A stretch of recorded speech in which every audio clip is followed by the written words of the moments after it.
বাসা ঠিক করে ফেলাইছি বুঝছো। আমার এক বন্ধু আছে ঢাকা, পরে ফোন দিয়ে কইছি বন্ধু একটা বাসা ঠিক করে দে। আর বাসা ঠিক করছে, তোমার নিয়ে পালাই দাম এটা আমি আর কইছি। এখন মনে করো আমরা দুইজন যায়া থাক, আর আমি তো চাকরিও বা করে লেছি। আমি চাকরি করবো, তুমি খালি বাসা বের রানবার, আমি খামু, পারবা না? ঘুরে আমার কতদিনের স্বপ্ন পূরণ হইতে যাইতেছে রে। চলো যাই গা। আচ্ছা জান, আমরা তো মেন রাস্তায় এসে পড়ছি, ঠিক আছে?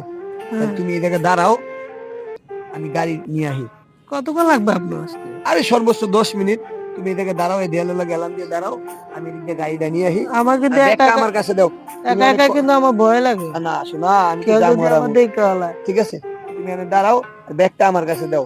কারণ ব্যাগটা নিয়ে তুমি অনেক কষ্ট করছো, তোমার আমি এত কষ্ট দিতে পারি? আসো না, চলো তাড়াতাড়ি আইসো, আমার কিন্তু ভয় করে একা।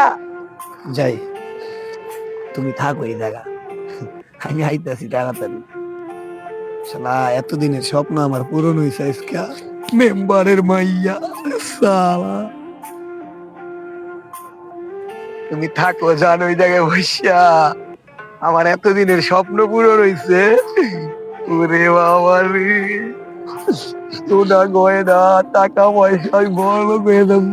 এই টাকা দিয়ে আমি বিদেশ চলে যাবো। তুই থাক ওই জায়গা। তোরে পড়াইতে আমার আর হইলো 50,000 টাকা খরচা হয়েছে। হ্যাঁ শালা, এত সহজে পায়া গেছি রে মাম্মা। ওটা বাজে দেখি একটা। হ্যাঁ, সন্ধ্যা হয়ে গেল, এখনো আসে না কা? কি এই কি তাহলে আমার সাথে বেইমানি করলো? হ্যাঁ, এই মুখটা তাহলে আমি বাপ মায়ের কেমনে দেখাবো? হায় আল্লাহ, এই আমার সব নিয়ে গেল, ব্যাগে আর অনেক কিছু ছিল। বাপ মায়ের কত জমানো টাকা ছিল, সব আমি নিয়ে আসছি, সে আমার সব নিয়ে গেল। হায় আল্লাহ, আমি কি করবো?